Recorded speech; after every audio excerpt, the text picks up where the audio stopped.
NewsNation's Ashleigh Banfield sat down for an exclusive jailhouse interview with Drew Peterson. You might remember him. He's the ex-cop who was convicted in 2012 of killing one of his wives. Another wife went missing and has never been seen again. He's, of course, the prime suspect in that case. And now he wants a new trial because he wasn't allowed to testify in his murder trial. Ashleigh is with us. I don't know, Ashleigh, like, if you were on a jury and you heard him testifying, would that do him any good?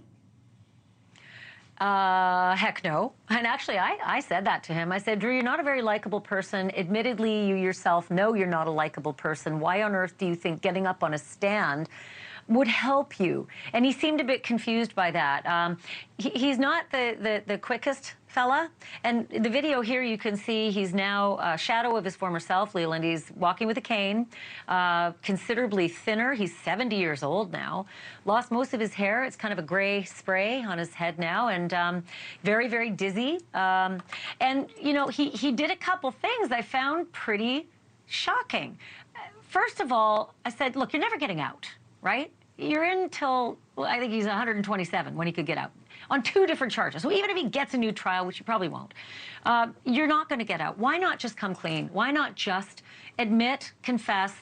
You and I would say, because I didn't do it. Instead, he had a very different answer, which to me sounded like he was accidentally confessing. Take a look. So what's the downside of just laying it all out there? What's the downside of just saying it all? What's the downside? I'm not wanting my children to believe that I killed their mothers. I do not want my kids to think that about me. It sounds like you did do that and you just don't want them to know. No, I didn't do that. I want them to know the truth and believe the truth. Drew, I just asked you what's the downside of just laying it all out there.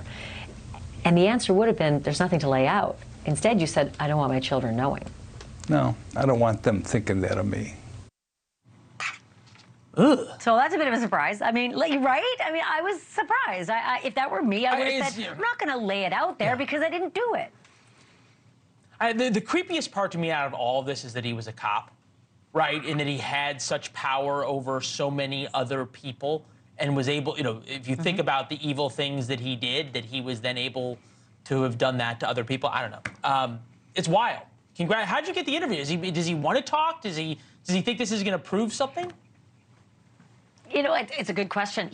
I think he's bored. He literally sits in his cell all day long and watches TV. Yeah. He doesn't read. He barely writes letters anymore. He talks to his cell block mates in protective custody, who are 2 cops, murderers, and child molesters. You mean so he's housed with all 4 former police officers who all did really terrible things? Yes, and when I asked them what those cops do, he wouldn't tell me. So, by the way, his whole excuse for why he's in prison is because he says people hate cops and they want to believe they do bad things. And I said, actually, Drew, I think people want to believe cops don't do bad things. But he believes it's all a big conspiracy because people want to convict a cop. Got it. Congratulations. As soon as we heard about it, we were really excited to have you on. So, all right, full interview tonight, a couple of hours from now with Ashleigh, 10 p.m. Eastern, 9 Central. Thanks for watching. Go to joinnn.com to find NewsNation on your television provider. And don't forget to click the red subscribe button below to get more of NewsNation's fact-driven, unbiased coverage.